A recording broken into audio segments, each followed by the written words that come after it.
ഇന്ധനവില വർധനവ് പിൻവലിക്കണമെന്നാവശ്യപ്പെട്ട വണ്ടൂരിൽ ബ്ലോക്ക് കോൺഗ്രസ് കമ്മിറ്റിയുടെ നേതൃത്വത്തിൽ പ്രതിഷേധ പ്രകടനം നടത്തി. മുദ്രാവാക്യങ്ങളുമായി പ്രവർത്തകർ വണ്ടൂരങ്ങാടിയിലെ 4 റോഡുകളും ചുറ്റി. Block congress president T P. Gopalakrishnan, മണ്ഡലം president P T. Jabeeb Sukkeer, Murali Kappil, grama panchayat president K T. Shamsuddin, P. Unnikrishnan, M. Rajan, M. Muraleedharan, P. Padmanabhan, K. Vijayarajan തുടങ്ങിയവർ പങ്കെടുത്തു.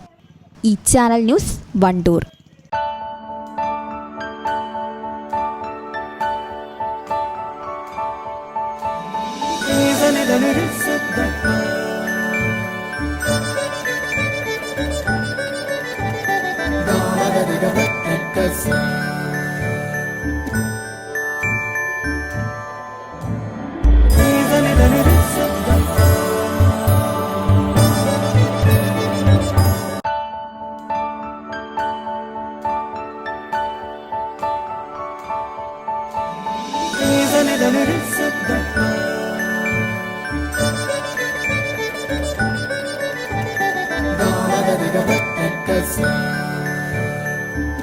Qatar golden diamonds, Calicut road, Valanchery main road, Tanalur.